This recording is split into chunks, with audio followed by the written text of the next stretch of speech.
Let's spend some time differentiating between the kinds of artist statements I'm asking you to write.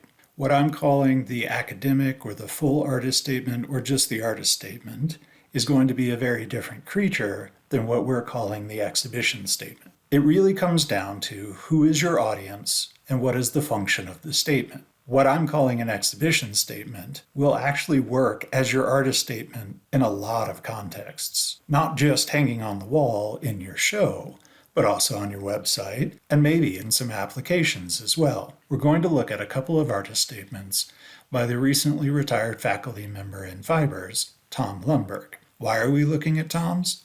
Partly because they were adapted to different contexts, and he's perfect in every way and you should grow up to be like him. This is the statement Tom used on Artist Register, a collective website hosting lots of pages for individual artists. It's going to attract an audience that is interested in art, but doesn't necessarily know much about him in particular, and is a broader audience than we would expect at an exhibition or on the jury pool for a grant application. I've stolen a couple of Tom's images from the website and put them on here so that you have some idea of what he's doing. These are small, intimate in scale, about 3 or 4 inches wide. For this broad audience, Tom writes, "In my embroidered pictures, glimpses of everyday life merge with fragments of memory. The steady, deliberate process of stitching attempts to bind and compress the fleeting moments that trigger each piece. Stitch by stitch, the fluidity of thread is gradually transformed into something layered and dense. I am inspired by the intimacy and symbolic intensity of badges and embroidered emblems, and by the storytelling traditions found in historic textiles." As you can see, it's brief. It's 3 paragraphs, none of which has more than 2 sentences, and yet, with eloquent phrasing, he tells us not only what to expect in terms of visual information, but also his content and historical precedents. On Tom's page on his gallery's website, we get a slightly longer statement. Textiles are full of interconnecting patterns. Even scraps of cloth reveal fragments of larger rhythms. Life unfolds in bits and pieces. Some fabrics embody the dualities of human experience: inside, outside, front side, underside.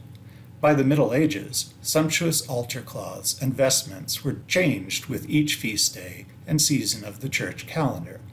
While appealing to the senses with rich and elaborate surfaces, these fabrics also charted a journey that led beyond the material plane. On the fronts and backs of their court robes, officials in imperial China wore panels called mandarin squares, embroidered with birds, animals, waves, and clouds. These insignia diagrammed how each individual fit within an ordered and layered universe. In my embroidered pictures, glimpses of everyday life merge with fragments of memory. The steady process of stitching attempts to bind and compress the fleeting moments that trigger each piece. Like threads pulled from intertwining networks, small details reflect the bigger picture.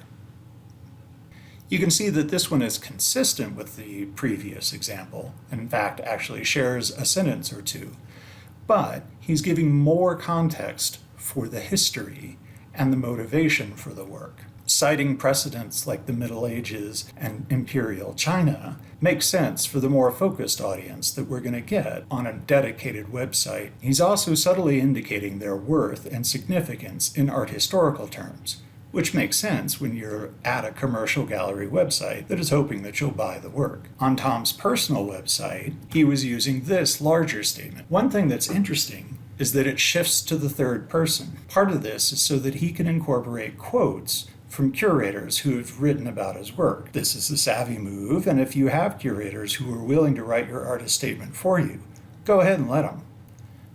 The embroideries of Tom Lundberg take a variety of forms. Badges, pockets, and footsteps are among the shapes that become emblems of memory, everyday life, and human movement. Within his thread pictures, stitches intersect and overlap to form densely layered microcosms. Anne Goshina, curator of the Arkansas Art Center, describes these pieces as impasto stitching, creating layers of mark and an almost three-dimensionality. The pieces are dreamlike in their imagery.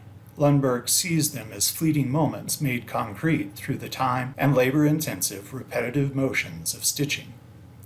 Of his work, Jessica Hemmings, writer and faculty at Winchester School of Art, University of Southampton, wrote, "There is conflict between the ominous and the patient, tension between the fertility of nature and the profligacy and destructiveness of mankind. But in Lundberg's world, the cycle is constantly shifting. Neither good nor bad remain polarized for long. It is work that requires consideration and contemplation. The small scale of the work instills a sense of intimacy and the possibility of disclosure. The medium of stitched textiles carries memory of ritual and comfort, offers perspective on the subjects of time and vulnerability. For Lundberg, even small pieces of cloth can reveal fragments of life's large and expansive rhythms. Details can suggest a bigger picture." By this time, we've gone specifically to Tom's website, which means we're an interested and dedicated audience. We're seeking out more information about him specifically. Most of the time, you're not going to have it written in third person. And I suspect that Tom actually wrote the first and last paragraphs. In fact, the second paragraph seems like the curator might be quoting Tom's artist statement. What we can see, though, is that in all three contexts, Tom has certain phrases or ideas that he really wants to communicate. He's going to explain the small scale. He's going to explain the material and the way in which he's building up imagery through layers of marks and stitching. We can also see the way in which he provides a context for his work, both in terms of content, the personal memories he's fixing in time, and also historical significance. For most of you, the way to create an exhibition statement is to edit down your larger artist statement. But do realize that you might adjust some of the phrasing or even the function of the statement, depending on your audience, who's going to see it, and where.